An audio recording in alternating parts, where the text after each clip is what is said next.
Greetings and welcome back to another episode of the Daily Run, and today we're playing as Eden. You can see that we have an exceptional start here. Our stats are through the roof, so our damage and our tear delay are both great, which means that our DPS is great, and with one coat hanger we're already at the tier cap, which means that we really can't go above that unless we get the items like Cancer or maybe what's it, Mime's Perfume or things like that, which actually alter our tier cap directly. So we are basically shooting as fast as we possibly can at this point already, so this is at the first floor. We also have a very nice arrangement of items to kind of go along with here. We have the active item, which I believe is the Came Kit, and that's an awesome defensive item because you can use it when you feel like you're in danger, and that does allow you to maybe clear a room or two, or maybe in some situations you can use it to heal yourself up after you've been maybe donating to the blood machine or things like that. So it's a versatile item that has a lot of defensive uses.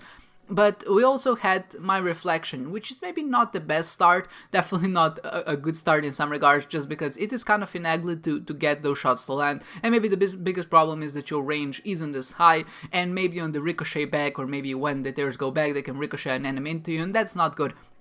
But I was really hoping, just because of how strong the start was and because of the items that we got, I was really hoping that maybe we would get some really fun synergies with My Reflection, maybe this was gonna be a very teamed run, so to say. But sadly, all of that was broken with the D100 that we got in the treasure room. And of course, I usually don't pick up the D100, but I felt like this was the run to do it.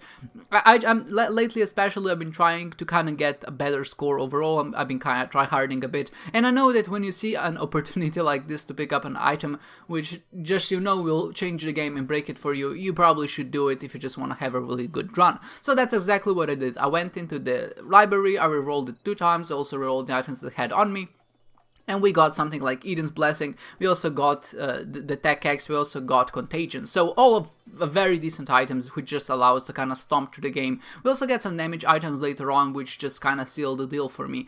What was really crazy about this particular run is that I feel like I've made a lot of mistakes, and they were mostly technical mistakes. I wasn't really paying attention, I wasn't really focused on the game, so to say. So we're just walking into items, picking it up without ever really meaning to, and because of that I do imagine my item penalty is quite higher than what it usually was. But what's really surprising, even though I was very absent-minded, I still only managed to get hit only 4 times in the whole run, which you can imagine, at least for me, I think that's really good.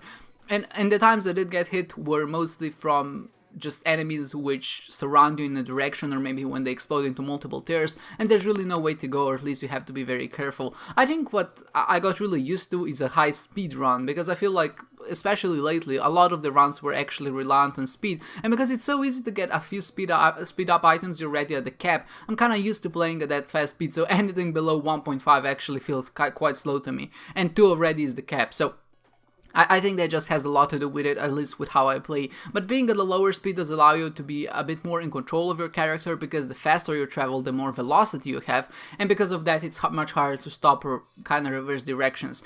It's maybe a neat mechanic in the game that you have this velocity, and a lot of the game physics actually rely on it. And I never touch this in my videos. I think it's one of those concepts that is there to make the game harder to some extent, but is also there as a predictable experience. So you know what you're gonna get, at least you know what the friction is, so to say, and you can kind of play around that. But I will have to say that when you're in a room that has a lot of shots at once, or maybe a lot of tears projectiles coming at you, and you're trying to dodge in one direction and then you're trying to reverse direction, because of that velocity that you had when you were traveling the first direction, it's actually quite hard to turn, and I do imagine that all of us did get hit a few times just because of that.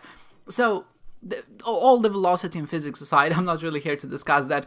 What this run was lacking, maybe the only thing, was consumables at the start. I really wasn't able to guarantee me getting some keys or bombs to kind of use, and I actually did find myself begging, or at least lasting for keys early on, especially up until the 4th or the 5th floor where I got Skeleton Key. And keys, I feel, are so important in this game as a meta, because not only do they allow you to go to the shops and treasure rooms, but the chests are so valuable, because especially now, they can contain some really good items which change the outcome of the game, essentially. So you can imagine someone that got a goat head, as opposed to someone who didn't, will have a much better run than opposed if you didn't find that item. And that's okay to some extent. I do feel like the chests before were maybe not as powerful, I understand regular chests, obviously they don't cost anything to open, but as soon as you get to a golden chest or maybe a stone chest, you're wasting a consumable for a chance of getting something, and there's always a chance of not getting anything out of it.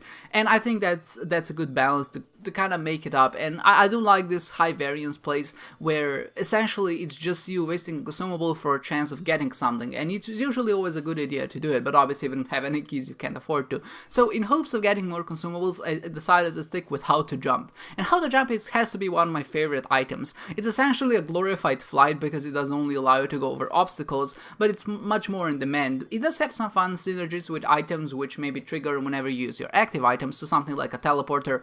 And I think that's a good idea because every time you're in danger, or at least you feel like you're in danger, you can enter the room, and as soon as you feel that you're gonna get hit, you just hit that spacebar item, you teleport out, and you have another chance of actually trying that room again. So it does have some issues in that case. But overall, I just use it, or at least I would imagine most people use it, just to get over gaps, to get to consumables chests, or basically anything like that, just to get more points. And that was definitely my intention when I decided to stick with this item. I do also think it has some defensive capabilities, options, but it doesn't really work that well, because even as you're traveling and kind of jumping through the air, you still have your hitbox, which means you can still get hit. That I think that could be changed. I think there should be iframes added to the jump animation, or maybe the animation could be a bit different to indicate that you're invincible, just so you can actually use it a bit more defensively. But because, like I said, this is essentially an active item which just replaces flight, and I would argue that it's a much worse flight because you really can't do anything else with it. Maybe it's okay in some situations where there's a lot of, like I said, again, projectiles on the screen, you're just trying to get to the other side as fast as possible. It does also allow you to traverse the floor a bit quicker because you can just kind of space the spacebar button, but I don't know, they're just kind of hedging it here and bets. I'm trying to find a silver lining of this item, and that's not to say it's bad, but it's just vastly overshadowed by any passive item. And the fact it's also an active item, which means you can drop it, or at least it's not a permanent effect, also means that you have to give it up for a better active item, whereas almost every flying item is a passive one. I think it has some uses. I definitely think it's a fun item to use, but I wouldn't say that it's a good item necessarily. I do enjoy whenever I can actually get a good use out of it, and this was probably the run to do it, because I did get a few bombs, I did get a few keys, nothing too spectacular happened. Imagine if I jumped over maybe a wall and I would have gotten, like I said before, a goat head.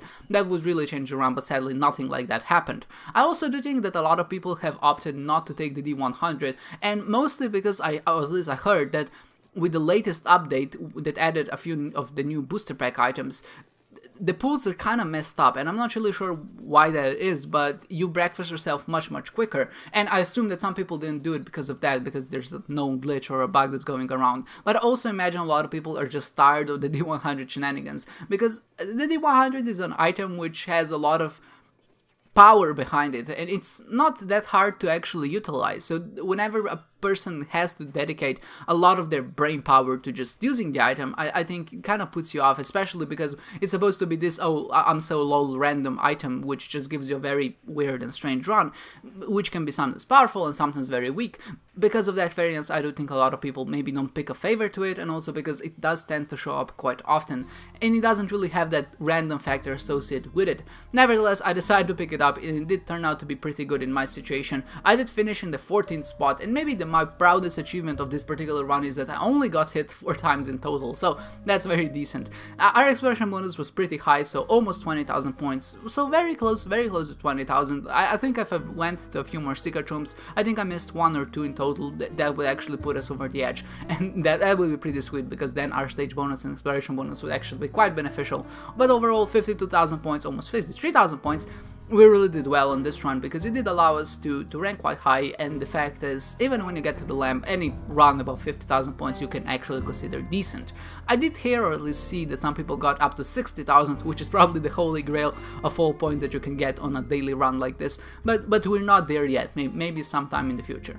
I hope you enjoyed this one, guys, and I hope to see you next time.